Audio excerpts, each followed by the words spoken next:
Los lugares sagrados de la antigua Grecia están entre las grandes maravillas del mundo. Había templos en los que los peregrinos y conquistadores escuchaban las voces de los dioses.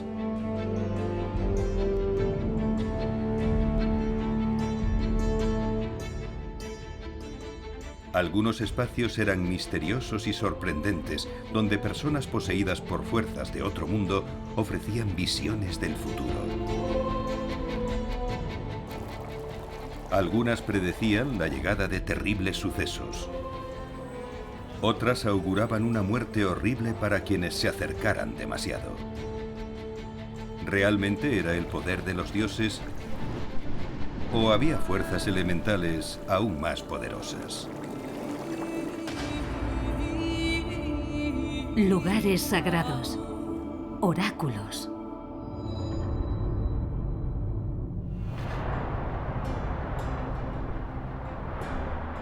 La cultura y la mitología de la antigua Grecia dominaron durante centenares de años esta parte del Mediterráneo. Sus templos y lugares sagrados siguen siendo leyendas hasta el día de hoy.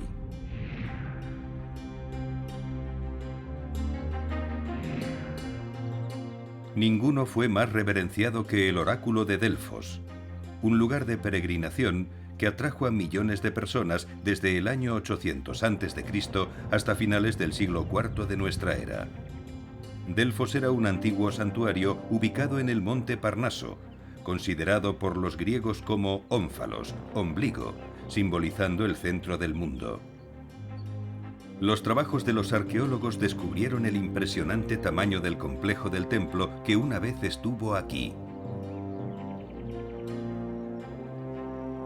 Era como un antiguo recinto creado para la diversión de los visitantes. Contaba con un teatro al aire libre, gimnasios y un gran estadio deportivo. Delfos no solo era para los peregrinos del oráculo, sino para los espectadores de los Juegos Píticos, unos juegos griegos cíclicos celebrados en honor del dios Apolo.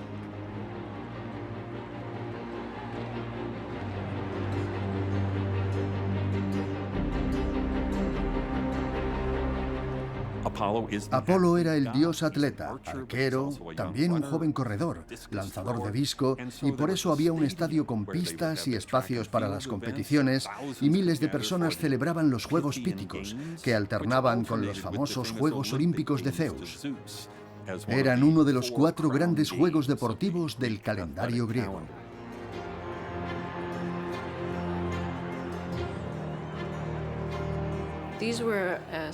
Eran unas competiciones, tanto deportivas como musicales, que se celebraban cada 4 años en honor a Apolo.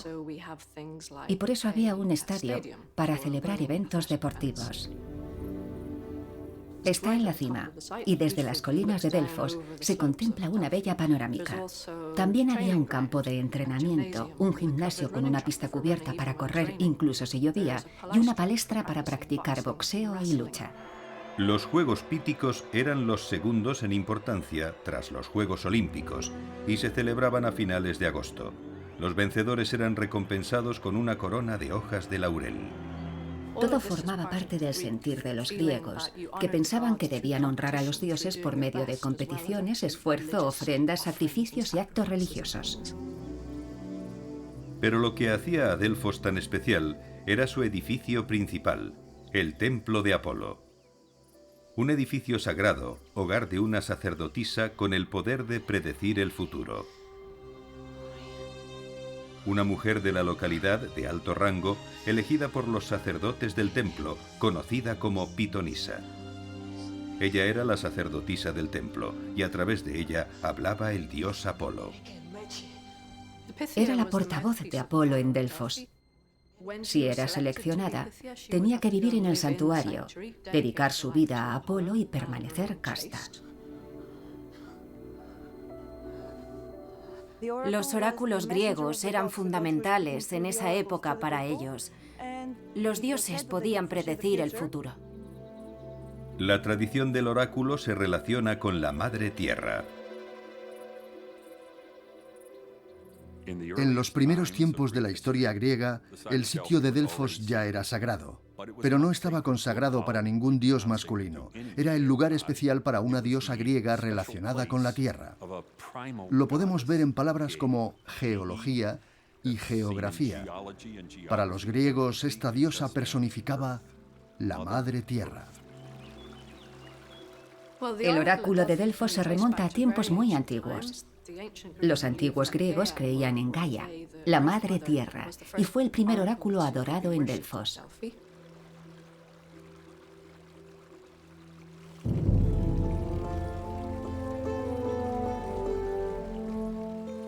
Según una antigua leyenda, en el santuario de Delfos estaba la fuente de Castalia. Se dice que fue descubierta por un cabrero que notó que su rebaño se reunía alrededor de dicha fuente.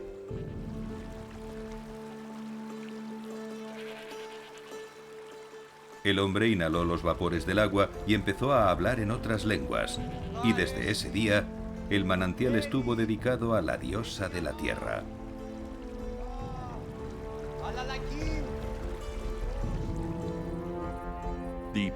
Desde el principio, las mujeres eran quienes se ocupaban del santuario de Delfos. Tenían el poder de canalizar la voz de la madre tierra. Pero finalmente nació una nueva generación de dioses, incluido Apolo. Y Apolo llegó a Delfos, donde esas mujeres eran profetisas inspiradas por la madre tierra. Incluso hoy, la antigua creencia en el poder místico de la madre se consagra en las ceremonias de los paganos griegos modernos.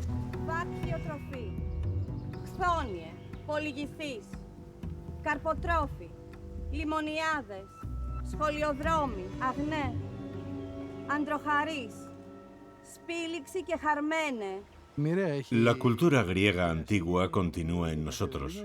Somos los herederos de los antiguos griegos, del sector cultural y religioso. Estamos conectados y percibimos la influencia de todo lo que tenga que ver con las tradiciones antiguas. En sus rituales, las mujeres, no los hombres, eran quienes iban a la vanguardia. Así como los dioses de la antigua Grecia eran servidos por sacerdotes, las deidades femeninas tenían sus sacerdotisas. Una de ellas es Sofía Blajuli, una pagana griega moderna, cuyas creencias se basan en la religión de sus antiguos ancestros. Apolo eligió a una mujer para que fuera la mensajera de sus palabras. Creo que para demostrar que respetaba tanto a las mujeres como a los hombres, porque eran igualmente importantes.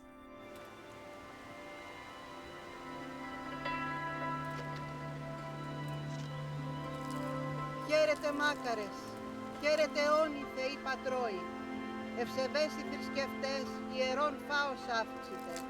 Νούσους, άλγητε και κύρας τέλοντες, εσπέρατα γέης. Γέννητος. Γέννητο.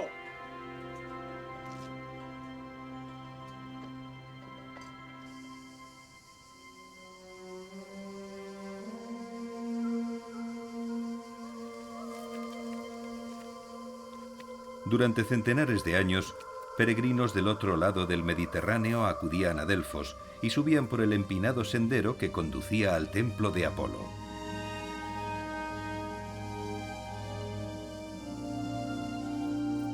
Aquí buscaban el consejo para todo, desde asuntos personales hasta política internacional.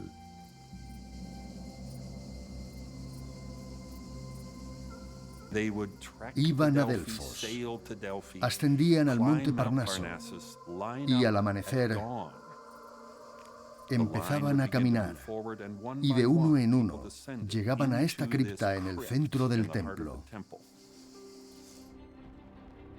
Aquí, en el Aditon, el espacio sagrado del templo, se encontraba la sacerdotisa.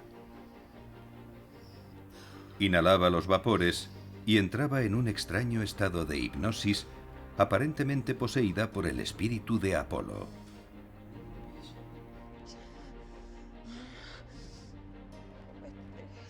Estaba como en un estado de trance. La sacerdotisa comenzaba a transmitir las respuestas de Apolo y su voz era distinta, como si el dios estuviera hablando a través de ella.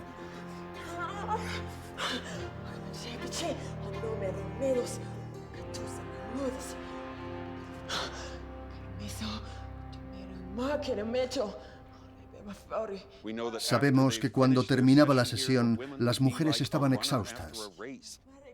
Realizaban un gran esfuerzo físico. Los fieles creían que hablaba el propio Dios a través de ellas. Daban consejos, sugerían lo que tenían que hacer. Ayudaban a las personas para que pensaran por sí mismas buscando una solución para sus problemas.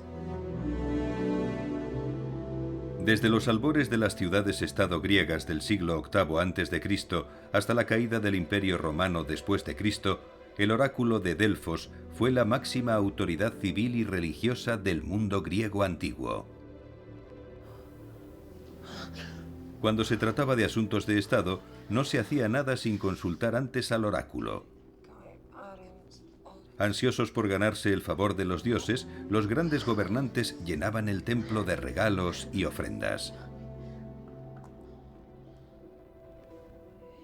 Delfos era muy importante a nivel político para los antiguos griegos y para el mundo mediterráneo. Los reyes y las ciudades enviaban representantes a consultar el oráculo sobre asuntos políticos. Con el tiempo, Delfos se convirtió en uno de los asentamientos más ricos de la antigua Grecia, pero su prosperidad e influencia eran sostenidas por algo más que la adivinación. A medida que los sacerdotes del templo descifraban las declaraciones del oráculo, los observadores podían escuchar algo más que las profecías de Apolo. De igual manera que los modernos vendedores de feria, las sacerdotisas de Apolo podían poner algo propio al transmitir las palabras del oráculo. De cualquier manera, las profecías eran ambiguas. Alrededor del año 560 a.C., el rey Creso de Lidia lo supo. Según los historiadores antiguos, consultó al oráculo mientras se preparaba para luchar contra el ejército persa. El oráculo le dijo: si cruzas el río será destruido un gran imperio. Pero cuando Creso atacó, fue derrotado.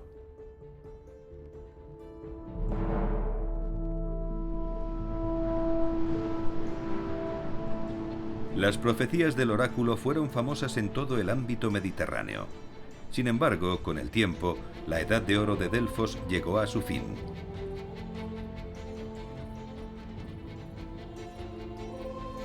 A finales del siglo IV, el emperador romano Teodosio quiso eliminar todo rastro de paganismo de lo que ya era un imperio cristiano y ordenó la destrucción del complejo del templo. El oráculo fue finalmente silenciado.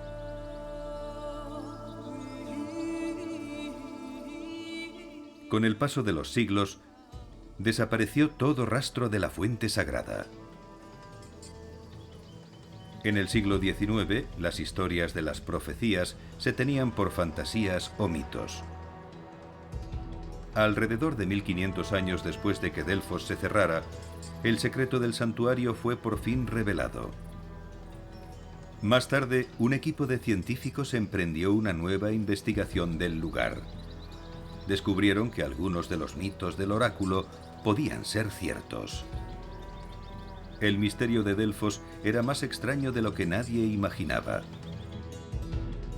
En la década de 1890, un equipo de arqueólogos franceses llegó al monte Parnaso en busca del templo perdido de Apolo y del manantial o fuente mágica. Le llamaron la Gran Fouille, la gran excavación, y estaban decididos a encontrar el santuario de Apolo, que esperaban que fuera un gran templo del tamaño del de Zeus en Olimpia o el Partenón de Atenas, lleno de tesoros, estatuas e importantes obras de arte.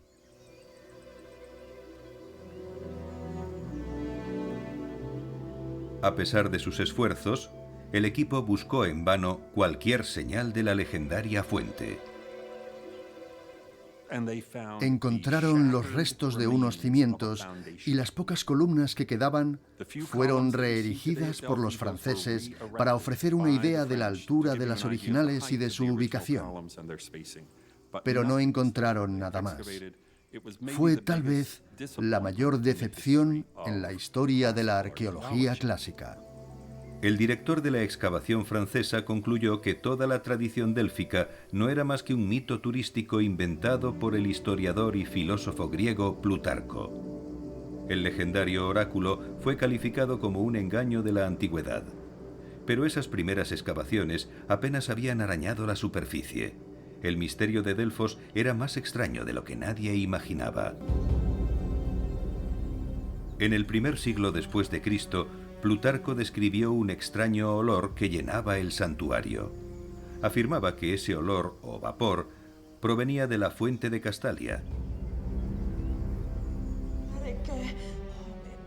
y que le daba al oráculo su poder de adivinación. La falla geológica de Kerna corre de este a oeste directamente debajo del sitio del templo de Apolo en Delfos. Delfos está en una zona tectónica muy activa de Grecia, en un área altamente sísmica, en la intersección de las placas africana y euroasiática que colisionan constantemente. Bajo la superficie de la Tierra, en esta zona se liberan gases tóxicos, que incluyen dióxido de carbono y metano.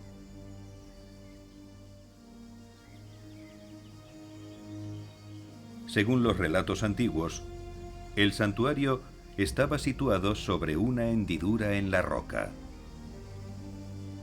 Todas las evidencias sugieren que aquí se respiraban los gases que emanaban de la falla.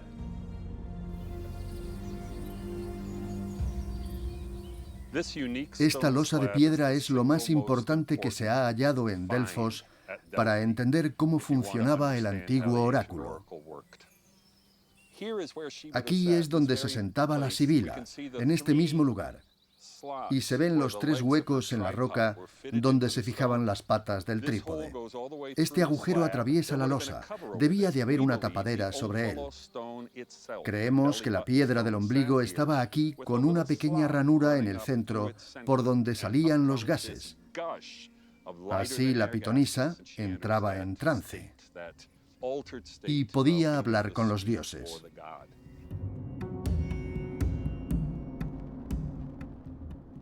En la década de 1990, el arqueólogo John Hale y sus colegas identificaron rastros de gases de hidrocarburos en las rocas porosas del santuario. También se encontraron en las aguas de la fuente. El análisis indicó la presencia de etileno, un gas muy potente y tóxico.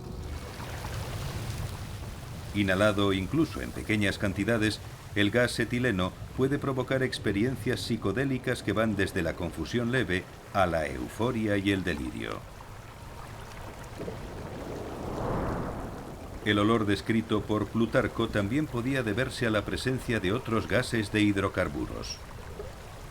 Lo que salía, lo que emanaba de la abertura, era un cóctel de gases hidrocarburos, todos tóxicos. Hablamos del metano, del etano. Es sabido que estos gases causan efectos agudos y crónicos en el organismo. En concentraciones lo bastante altas pueden matar. Y sin embargo, solo se sabe de una pitonisa que sufrió graves alteraciones.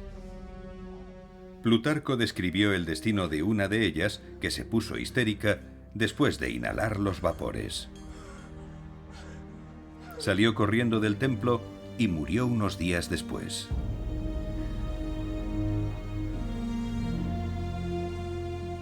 Es muy posible que fuera víctima de envenenamiento por uno de estos gases. Nadie puede decir si este gas también inspiraba las profecías del oráculo. Pero hay algo seguro. El santuario sagrado donde estaba el oráculo se encontraba en una ubicación donde había 2 fallas geológicas.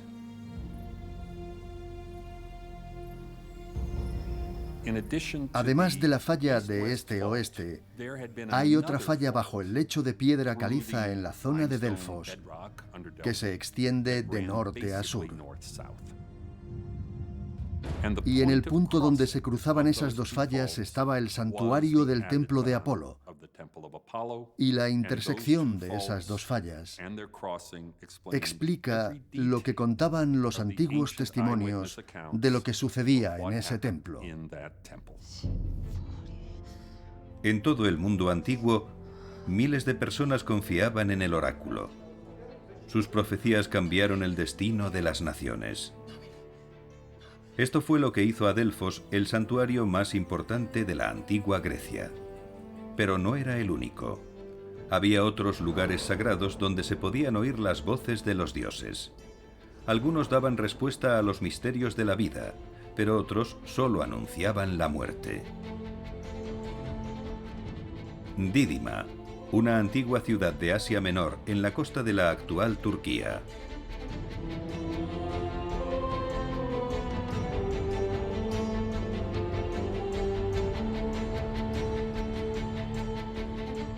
Aquí, en la costa suroeste, se encuentra un bosque de pilares rotos, todo lo que queda de lo que una vez fue un magnífico santuario.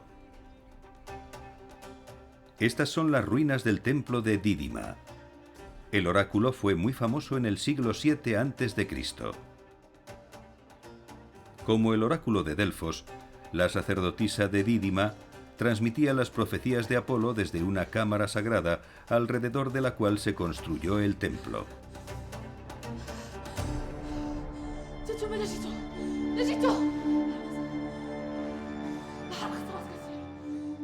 A diferencia de Delfos, Dídima no estaba situado en un terreno elevado como si estuviera cerca de los dioses, sino que estaba al nivel del mar.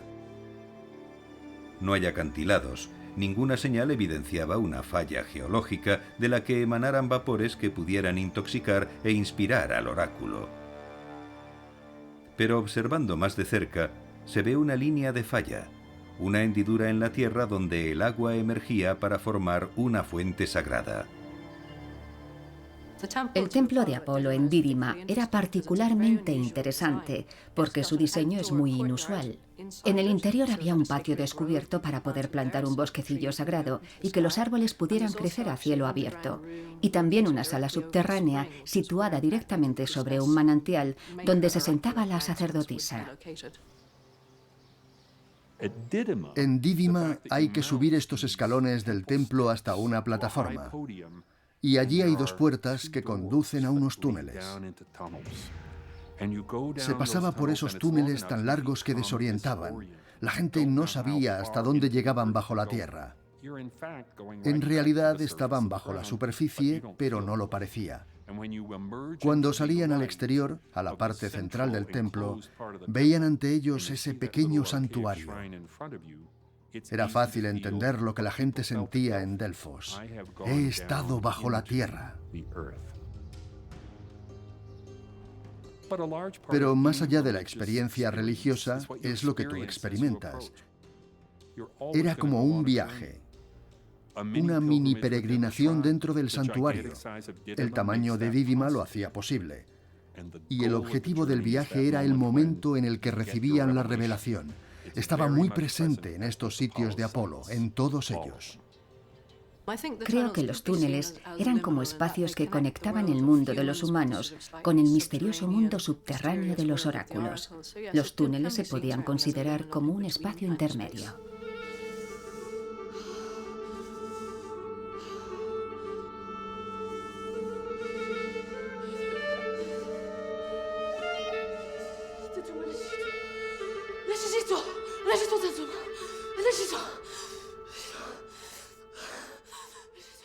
Pero al final, la ubicación de Dídima sellaría su destino.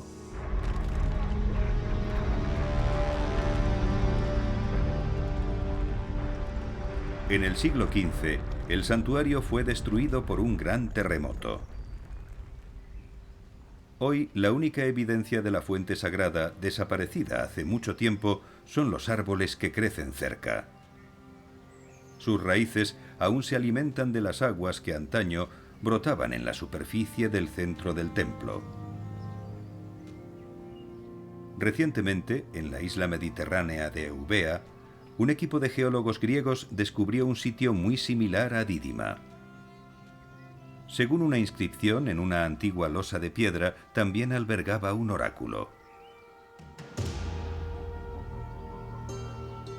El hecho de que se encuentre directamente sobre una falla no es una coincidencia. Un antiguo poema griego cuenta que el dios Apolo viajó por esta parte de Grecia y fundó una serie de lugares de predicción antes de concluir su viaje en Delfos. Este es un lugar de gran actividad sísmica. Una extensa red de fallas subterráneas atraviesa la región. Casi todos los templos del oráculo de la antigua Grecia se construyeron sobre una fractura geológica, donde el agua y el gas ascendían a la superficie. En sitios sagrados como Delfos y Dídima, estos fenómenos dieron lugar a profecías extraordinarias que cambiaron el mundo. Pero había lugares donde otras fuerzas elementales más siniestras estaban en juego.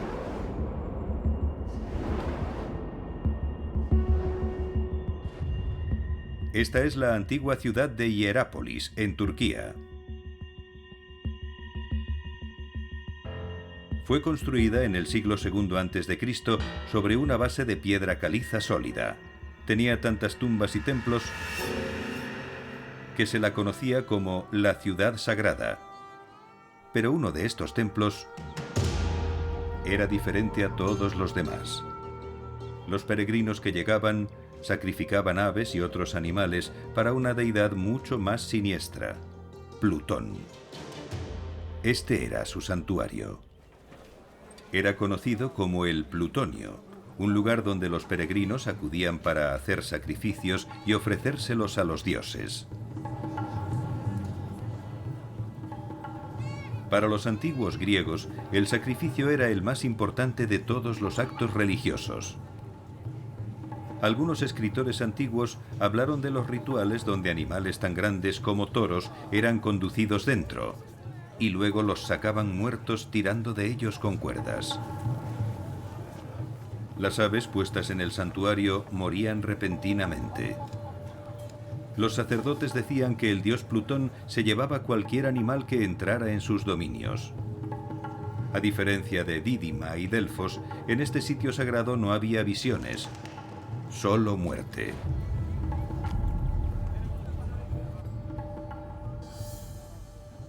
Con el tiempo, se convirtió en un espacio para extraordinarias orgías religiosas, donde se vendían animales a los visitantes para luego sacrificarlos. Lo que realmente mataba a los animales en cuanto entraban en la cueva sigue siendo un misterio.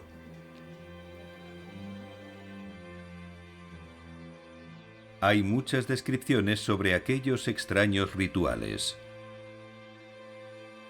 Los arqueólogos sabían que el templo debía estar oculto en los alrededores de este enorme y antiguo lugar.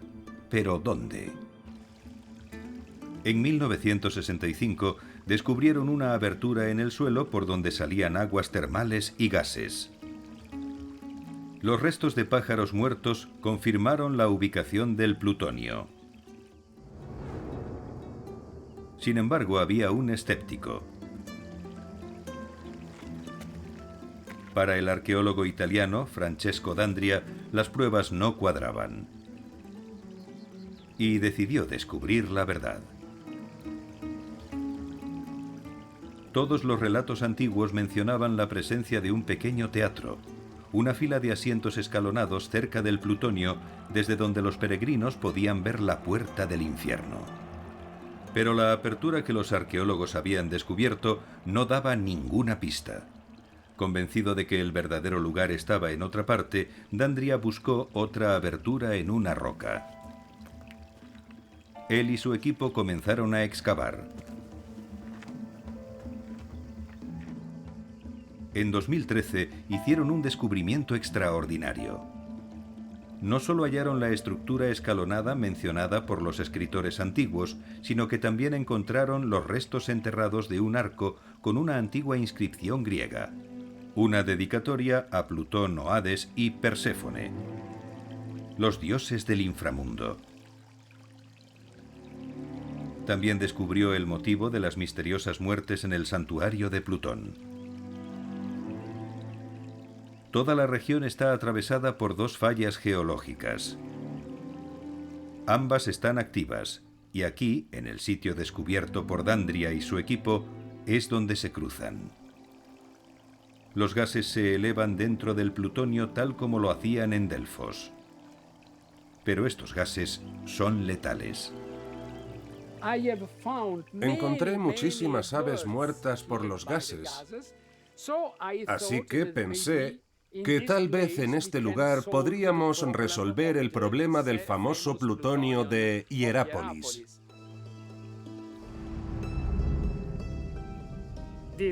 Esta gruta es peligrosa para todos.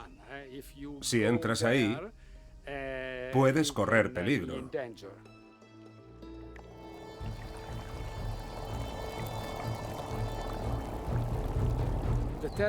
El agua termal brota desde niveles muy profundos de la Tierra y con ella también salen los gases muy venenosos.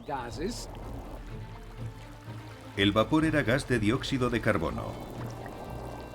Es más pesado que el aire y emanaba de las profundidades subterráneas, se almacenaba y se concentraba en los rincones de la cueva.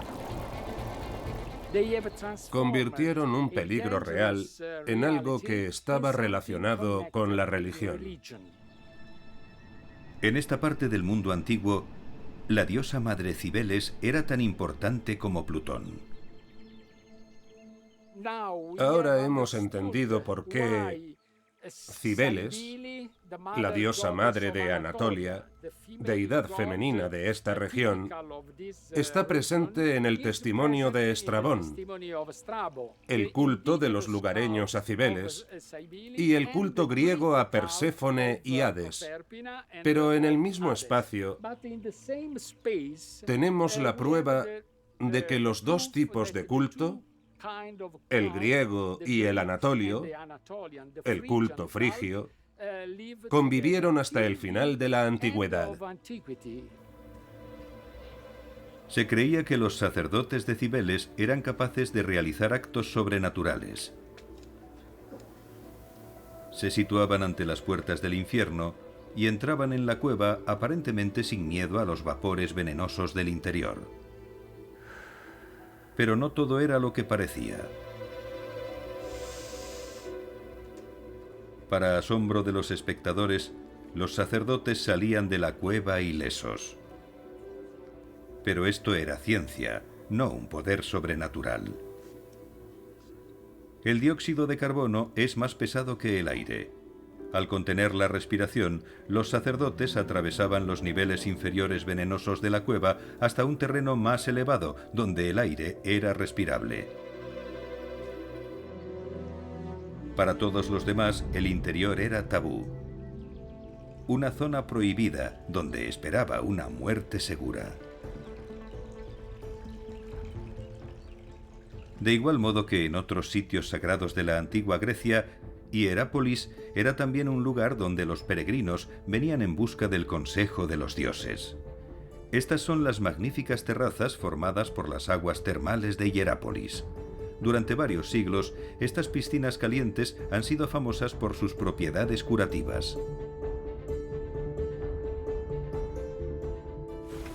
A diferencia de los turistas de hoy que todavía visitan Hierápolis, los antiguos peregrinos no solo venían aquí para mejorar su salud. Después de bañarse en las aguas termales, descendían a otra cámara sagrada que se creía que confería el poder de la profecía. Ahí pasaban la noche rodeados de niveles bajos y transpirables de dióxido de carbono. Y al día siguiente se interpretaban sus sueños. Según los sacerdotes de Hierápolis, estos sueños eran predicciones del futuro inspiradas por el dios Plutón.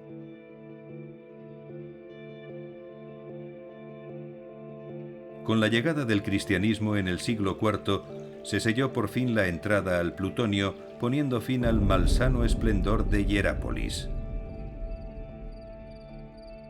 Y sin embargo, mucho después de que los oráculos de la antigua Grecia fueran silenciados, las fallas que los originaron continuaron manifestando el poder de la tierra. Este poder también puede verse en el cielo y causa extraños fenómenos luminosos. Estas luces fantasmales anunciaban eventos que eran a la vez terroríficos y destructivos, y explican por qué muchos sitios se consideraban sagrados.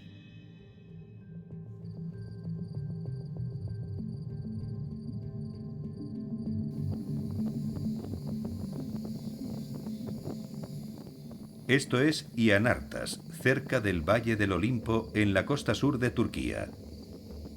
El nombre significa rocas ardientes, y queda claro el porqué. Al salir por las fisuras de la roca, docenas de pequeños fuegos alcanzan una intensidad máxima durante los meses de invierno. Los antiguos griegos lo llamaban Monte Quimera, por una criatura mitológica que escupía fuego. La quimera era un monstruo que escupía fuego y estaba hecho de 3 partes. La cabeza era de león, el cuerpo de cabra y la cola se asemejaba a una serpiente. Y por supuesto era como un dragón y escupía llamas. Ianartas estaba considerado como un sitio especialmente sagrado. La gente veía este lugar como un lugar mágico, un sitio mágico. Por estas manifestaciones, interpretaban que era un lugar espiritual, como algo producido por Dios. Se cree que los fuegos de Ianartas llevan miles de años sin apagarse.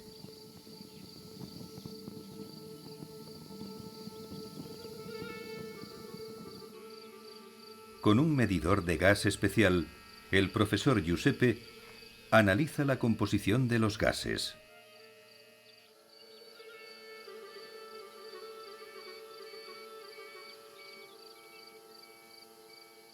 Estos fuegos naturales son causados por la combustión de 2 gases, hidrógeno y metano, que se originan en las rocas profundas del subsuelo.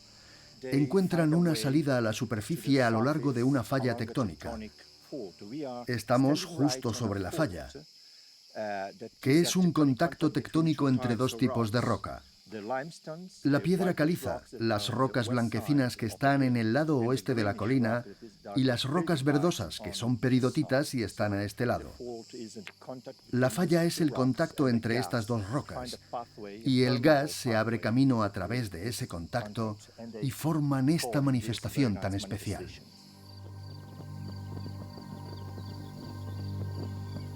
Estas luces extraordinarias en tierra tienen su contrapartida. Unas luces misteriosas en el cielo. Del mismo modo que en los pueblos antiguos de Ianartas y Delfos, los creyentes relacionaban este fenómeno aéreo con los sitios sagrados. Uno de ellos es la iglesia de Panayá Tripiti. Se alza sobre un acantilado de 30 metros de altura. Es uno de los santuarios ortodoxos de peregrinación más importantes de Grecia.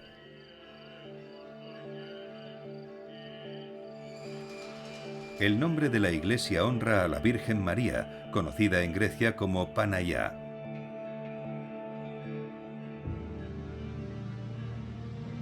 En griego significa Virgen Santísima. Se la relaciona con el nombre de la antigua diosa de la Madre Tierra de Delfos. Cada año, miles de peregrinos acuden a recibir la bendición de la Madre de Dios. Según cuenta una leyenda, un marinero que luchaba por sobrevivir durante una tormenta fue guiado a un lugar seguro por una fuerte luz que salía de estos acantilados. Al llegar a la orilla, se dirigió a la fuente de la luz, una cueva rocosa donde descubrió un resplandeciente icono de la Virgen María. Lleno de gratitud, se quedó en el lugar y vivió allí el resto de sus días como monje.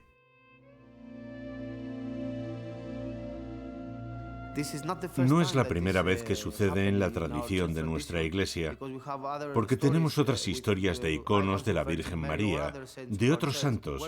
Se dice que la gente veía una luz y cuando se acercaban a ella encontraban estas imágenes. Entonces no había electricidad. Estamos hablando de una época muy antigua y solo se disponía de la luz de las velas. La gente no solo decía ver luces extrañas en el cielo durante la era cristiana. Luces similares se veían en todo el Mediterráneo desde la antigüedad. Se solía decir que anunciaban catástrofes y desastres inminentes. Un historiador griego dijo que antes de grandes terremotos se veían llamaradas brillando en el cielo. El mundo moderno calificaba esas historias de supersticiones. Pero en 2011, en Christchurch, Nueva Zelanda, se produjo un terremoto de 6,3 en la escala de Richter. Murieron más de 180 personas y arrasó parte de la ciudad. Antes, durante y después del terremoto, hubo numerosos informes de luces blancas y azules en los cielos sobre la ciudad. Los científicos han determinado que estas llamadas luces de terremoto son causadas por la actividad tectónica que crea campos electromagnéticos. Estos campos de luz aparecieron antes del terremoto de Nueva Zelanda, antes de los terremotos en la antigua Grecia y cerca de la iglesia cristiana de Panayá. Según los registros, hasta 1995 se han producido al menos 9 grandes terremotos dentro de un radio de unos 20 kilómetros alrededor de la iglesia. Bajo esta parte de Grecia discurre una línea de estrés tectónico llamada Falla de Egio. Forma la escarpada costa donde se encuentra la iglesia y la gruta donde se encontró el legendario icono. Luces en el cielo, actividad tectónica, milagros y oráculos se suelen encontrar juntos en el mundo antiguo. Pero una nueva y sorprendente evidencia sugiere que se produce esta misma combinación en el mundo moderno. En 1991, en Ontario, Canadá, se creó un nuevo lugar sagrado. Este sitio es cristiano, no pagano, pero está asociado con fenómenos que nos llevan de vuelta al antiguo Delfos. Aquí, en una granja de Marmora, una mujer escuchó una voz divina, tuvo visiones luminosas e hizo profecías. Los visionarios afirman ver apariciones de Jesús y la Virgen María. Y los testigos describen sensaciones de profunda relajación y bienestar. Aunque la Iglesia Católica local no se ha pronunciado sobre estas visiones, Marmora sigue siendo un importante lugar de peregrinación para los creyentes. Dejando a un lado las cuestiones de fe, ¿podría haber una conexión entre las apariciones de Marmora, la luz brillante vista en la iglesia de Panayá en Grecia, y los santuarios de Delfos y Herápolis? Todos estos sitios sagrados se encuentran en una zona tectónica activa. La actividad tectónica crea potentes campos magnéticos y a su vez estos campos magnéticos producen luces y sonidos y también afectan profundamente al cerebro humano.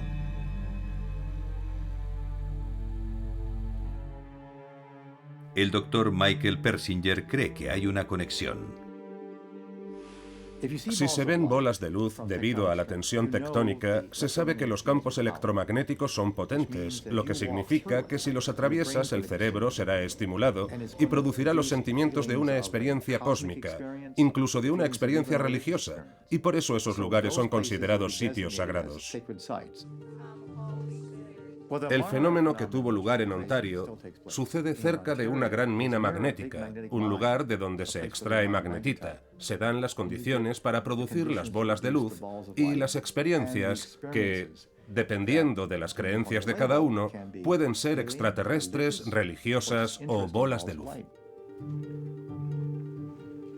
Según Persinger, todas las experiencias místicas y religiosas poseen algo en común. Un espacio sagrado que tienen todas las personas independientemente de su espiritualidad. El cerebro humano.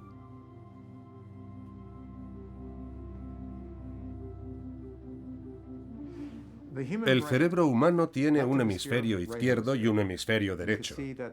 Aquí podemos ver los lóbulos temporales, el tallo cerebral y el cerebelo. Y estos dos hemisferios parecen iguales, pero son diferentes microestructuralmente. Y estas diferentes estructuras determinan la función. El hemisferio izquierdo está ligado al sentido del yo, la memoria y las imágenes. El derecho está asociado a las emociones, el espacio, el tiempo. En el hemisferio derecho, y específicamente aquí abajo, tenemos una zona descubierta recientemente que es la que está más conectada con el campo magnético de la Tierra. A lo largo de la historia, muchas personas afirman haber tenido una experiencia religiosa y también describen la presencia de seres sobrenaturales, dioses, ángeles e incluso demonios. Según el Dr. Persinger, podría haber una explicación científica. Cuando el proceso del hemisférico derecho se intercala o invade el hemisferio izquierdo, la persona detecta una presencia. Es la llamada conciencia parasitaria, que es una experiencia mística. El Dr. Persinger cree que muchas de estas experiencias sagradas se reducen a esta sencilla explicación. En sitios sísmicamente activos, el magnetismo puede afectar al cerebro de las personas, como en Delfos y en otros lugares del oráculo. Todas las experiencias provienen de nuestra actividad cerebral. La capacidad de amar, experimentar e incluso comunicarse con los dioses es una actividad cerebral. La pregunta es cuál es el estímulo. Si se produce un cambio en la tensión tectónica y se generan campos magnéticos con patrones específicos, eso induce a que el cerebro experimente una percepción. Esta teoría científica no puede explicar todas las experiencias religiosas de las que hablan los seres humanos desde tiempos remotos hasta el presente. Pero el Dr. Persinger ideó una forma de probar la teoría. Aplicó campos magnéticos de baja frecuencia al cerebro humano utilizando un dispositivo conocido como el casco de Dios. El casco de Dios es el nombre que se le dio a un aparato mediante el cual aplicamos campos magnéticos al lóbulo temporal. El método por el que funciona el casco de Dios es bastante simple. Sabemos que imitando al cerebro se obtienen los mejores y más eficientes efectos. Lo que hicimos primero fue medir la actividad cerebral. Extrajimos ese patrón, lo digitalizamos y volvimos a aplicarlo por medio de un ordenador para crear un campo magnético. Imitamos lo que hace el cerebro de forma natural cuando tiene una experiencia divina. Los sujetos que han probado el casco de Dios dicen tener sentimientos de paz, bienestar y en algunos casos la presencia de seres sobrenaturales. Todos los rasgos, ya sea la creatividad, la habilidad para el arte, la música y el pensamiento, se distribuyen normalmente. Y la experiencia de Dios, como todas las experiencias creadas por el cerebro, también muestra esa distribución. Algunas personas tienen muchas experiencias durante su vida, otras muy pocas. La mayoría de las personas están en el centro.